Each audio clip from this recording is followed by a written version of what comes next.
आप सभी विद्यार्थियों का इस चैनल पर हार्दिक स्वागत है। इस टॉपिक में क्लास 9th और यह जो आपका टॉपिक है वह 10th वालों का भी विषय आपका है। यहाँ पर आप देख लीजिए, हिंदी है का मॉडल पेपर 2023 के सभी इम्पॉर्टेंट बहुविकल्पीय प्रश्नों को बनाया गया है। इससे बाहर एक भी प्रश्न आपके एग्जाम में नहीं आएंगे। तो आइए हम देख लें सबसे पहले किस तरह का आपका पेपर आएगा। तो आपका जो समय होगा 3 घंटे 15 मिनट, पूर्णांक होंगे 70 नंबर।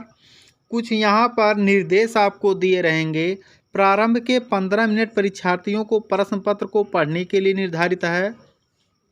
यह प्रश्न पत्र 2 खंडों आ और बा में विभाजित है।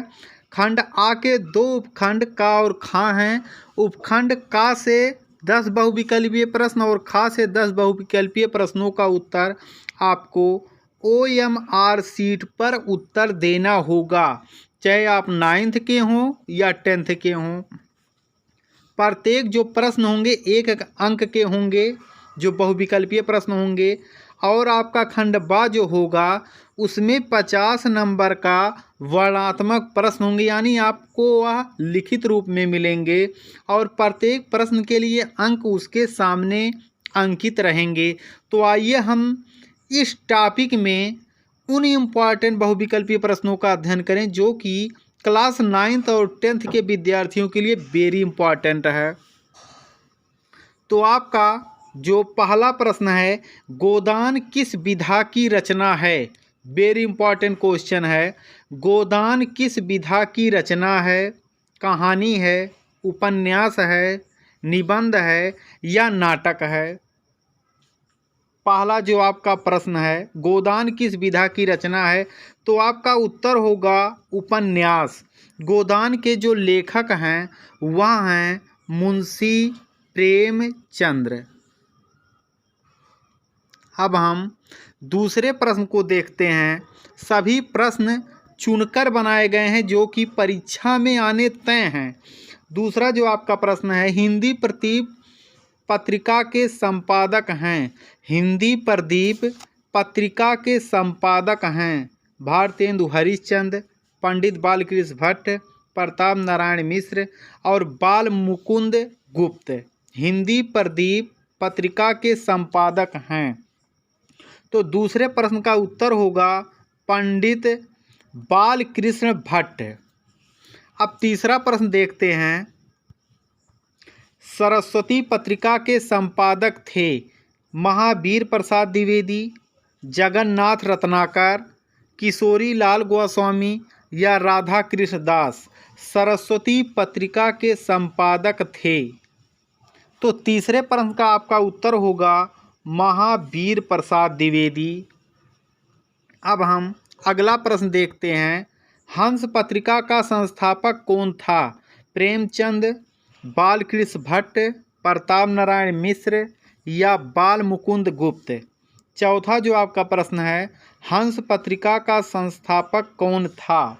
तो चौथे प्रश्न का उत्तर होगा मुंशी प्रेमचंद। अब हम पांचवें प्रश्न की ओर चलते हैं। कविवचन सुधा पत्रिका के संपादक हैं। कविवचन सुधा पत्रिका के संपादक हैं किशोरी लाल गोस्वामी, अंबिका दत्त व्यास, भारतेंदु हरिश्चंद्र या राधा कृष्ण दास। तो कविवचन सुधा के जो लेखक हैं वे हैं भारतेंदु हरिश्चंद्र। अब हम छठवां प्रश्न देखते हैं। कामायनी के लेखक हैं। कामायनी के लेखक हैं जयशंकर प्रसाद, गुलाब राय, प्रेमचंद या वियोगी हरि। तो इस प्रश्न का उत्तर होगा जयशंकर प्रसाद। अब हम सातवें प्रश्न की ओर चलते हैं। खड़ी बोली गद्य की प्रथम रचना है। कविवचन सुधा, गोरा बादल की कथा, कामायनी या चितंबरा। खड़ी बोली गद्य की प्रथम रचना है। तो इसका उत्तर होगा गोरा बादल की कथा। आठवां आपका प्रश्न है। नागरी परचाणी सभा की स्थापना हुई द्विवेदी युग में, भारतेंद्र युग में, छायावादी युग में या प्रगतिवादी युग में नागरी प्रचारणी सभा की स्थापना हुई? तो 8वें प्रश्न का उत्तर आपका होगा भारतेंद्र युग में। 9वां प्रश्न है, इंसा अल्लाह खान की रचना है रानी केतकी की कहानी, भक्तमाल प्रसंग, श्रृंगार रस मंगल या माधव विलास इंसा अल्लाह खान की रचना है इनमें से? तो इस प्रश्न का उत्तर होगा रानी केतकी की कहानी। अगला प्रश्न, ठूठा आम संस्मरण विधा की रचना के लेखक हैं? वेरी इंपॉर्टेंट है। ठूठा आम संस्मरण विधा की रचना के लेखक हैं जयप्रकाश भारती, विनय मोहन शर्मा, रामचंद्र शुक्ल या भगवत शरण उपाध्याय? वेरी इंपॉर्टेंट क्वेश्चन है। तो 10वें प्रश्न का उत्तर होगा भगवत शरण उपाध्याय। अब हम 11वें प्रश्न की ओर चलते हैं। हिंदी एकांकी का जनक माना जाता है जयशंकर प्रसाद को, भारतेंदु हरिश्चंद्र को, डॉक्टर राम कुमार वर्मा को या उपेंद्र नाथ अस्क को? हिंदी एकांकी का जनक माना जाता है। तो 11वें प्रश्न का उत्तर आपका होगा डॉक्टर राम कुमार वर्मा को। अगला प्रश्न है, पृथ्वीराज रासो किसकी रचना है? पृथ्वीराज रासो किसकी रचना है? नरपति नाल, चंद्रबरदाई, दलपति विजय या विद्यापति? तो इस प्रश्न का उत्तर होगा चंद्रबरदाई। अब हम इम्पॉर्टेंट प्रश्नों के आगे बढ़ते हैं, यानी 13वां प्रश्न, साखी शबद रामायणी किसकी रचना है? साखी शबद रामायणी किसकी रचना है? धर्मदास, कबीरदास, सुंदरदास या मलुकदास? साखी शबद रामायणी किसकी रचना है? तो इस प्रश्न का उत्तर होगा कबीरदास। अब हम 14वें प्रश्न की ओर चलते हैं। यहाँ से आपके इम्पॉर्टेंट वे प्रश्न होंगे जो कि रचनाएं नहीं होंगे बल्कि रस आपके कुछ इसमें दिए गए हैं। रे देख रूप लोचन ललचाने, हर से जनु निज निधि पहचाने में निम्नलिखित रस है। देख रूप लोचन ललचाने, हर से जनु निज निधि पहचाने। श्रृंगार रस है, वीर रस है, शांत रस है या करुण रस है? तो यहाँ पर रूप का वर्णन किया गया है तो आपका श्रृंगार रस होगा। अब हम 15वें प्रश्न की ओर चलते हैं। अज्ञान का विलोम है प्रखर, ज्ञान, ज्ञानी या तेज? अज्ञान का विलोम है प्रखर, ज्ञान, ज्ञानी या तेज? तो उत्तर होगा ज्ञान। 16वां प्रश्न हम देखते हैं।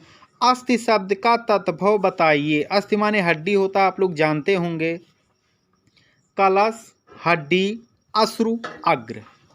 तो इस प्रश्न का उत्तर होगा अस्थि शब्द का तद्भव हड्डी। अब 17वें प्रश्न की ओर चलते हैं। आपका प्रश्न है, माता पिता का समास विग्रह है?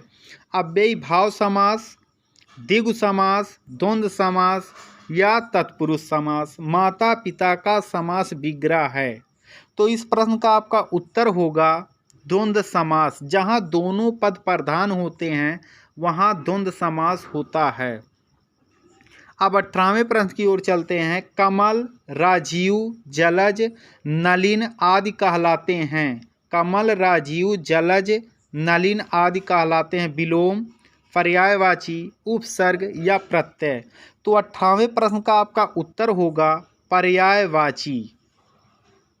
आपका 19वां प्रश्न है। तरन तनुजा तट तमाल तरुवर बहुछाए में कौन सा अलंकार है? तरन तनुजा तट तमाल तरुवर बहुछाए में कौन सा अलंकार है? उपमा अलंकार, अनुप्रास अलंकार, श्लेष अलंकार या रूपक अलंकार? तो 19वें प्रश्न का आपका उत्तर होगा अनुप्रास अलंकार। जहाँ पर वर्णों की आवृत्ति बार बार होती है वहाँ पर अनुप्रास अलंकार होता है। अब हम 20वें प्रश्न की ओर चलते हैं। महाशय शब्द का संधि विच्छेद है? महाशया शब्द का संधि विच्छेद है। महान धन आशया, महाधन आशया, महाधन आशया या महाधन आलया। तो इस प्रश्न का उत्तर होगा गा, महाधन आशया। अब 21वें प्रश्न की ओर चलते हैं। इनमें से तद्भव शब्द है, इनमें से तद्भव शब्द है अग्नि, नव, पुराण या दही। तो 21वें प्रश्न का उत्तर होगा दही। 22वां आपका प्रश्न है। इनमें से तत्सम शब्द है आगे, बालक, जेठ या अग्र। इनमें से तत्सम शब्द है, तो इस प्रश्न का उत्तर होगा आपका अग्र, यानी कि प्रश्न नंबर 22वें का उत्तर घा।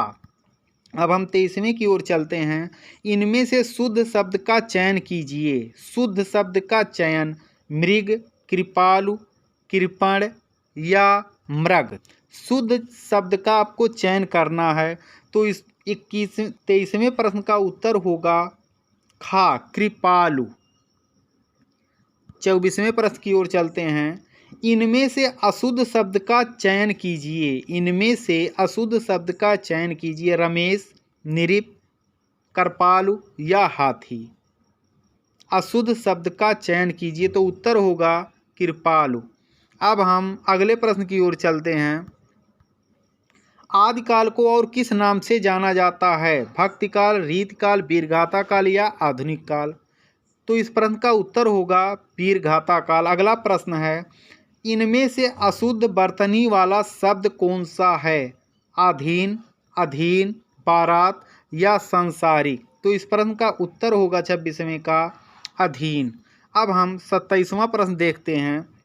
वर्णों की आवृत्ति होती है जहाँ वर्णों की बार बार आवृत्ति हो, यमक, अनुप्रास, श्लेष या रूपक। तो इस प्रश्न का उत्तर होगा जहाँ वर्णों की आवृत्ति बार बार होगी, अनुप्रास अलंकार।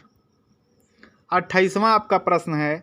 चारु चंद्र की चंचल किरणें खेल रही हैं जल थल में, उपर्युक्त पंक्ति में कौन सा अलंकार है? चारु चंद्र की चंचल किरणें खेल रही हैं जल थल में, अनुप्रास, श्लेष, यमक या रूपक। तो 28वें प्रश्न का उत्तर होगा अनुप्रास।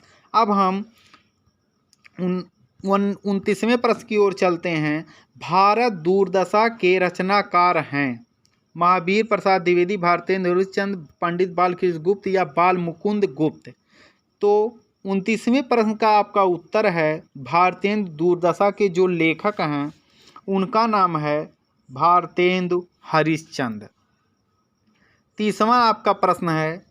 शिक्षा के उद्देश्य निबंध के लेखक हैं महावीर प्रसाद द्विवेदी, डॉक्टर संपूर्णानंद, आचार्य रामचंद्र शुक्ल या विद्यानिवास मिश्र। शिक्षा के उद्देश्य निबंध के जो लेखक हैं वे हैं महावीर प्रसाद, नहीं ये गलत है आपका उत्तर। 30वें प्रश्न का उत्तर होगा डॉक्टर संपूर्णानंद। 30वें प्रश्न का जो आपका उत्तर है वह है डॉक्टर संपूर्णानंद। तो इसी तरह के इम्पॉर्टेंट वीडियो आप सभी लोग इस चैनल पर पाते रहिए। यदि आप चैनल पर नए हो तो कृपया चैनल को सब्सक्राइब कर लीजिए, क्योंकि इस चैनल पर क्लास 9th और 10th 6 से लेकर 12 तक के विद्यार्थियों की बहुत ही अच्छे से तैयारी करवाई जा रही है। इस वर्ष जो 9th और 10th के विद्यार्थियों का ऑब्जेक्टिव क्वेश्चन आपके आएंगे 20 नंबर, उसकी तैयारी बहुत ही अच्छे से करवाई जा रही है। इसी में से आपके प्रश्न फंसेंगे। आप सभी विद्यार्थियों का वीडियो देखने के लिए धन्यवाद।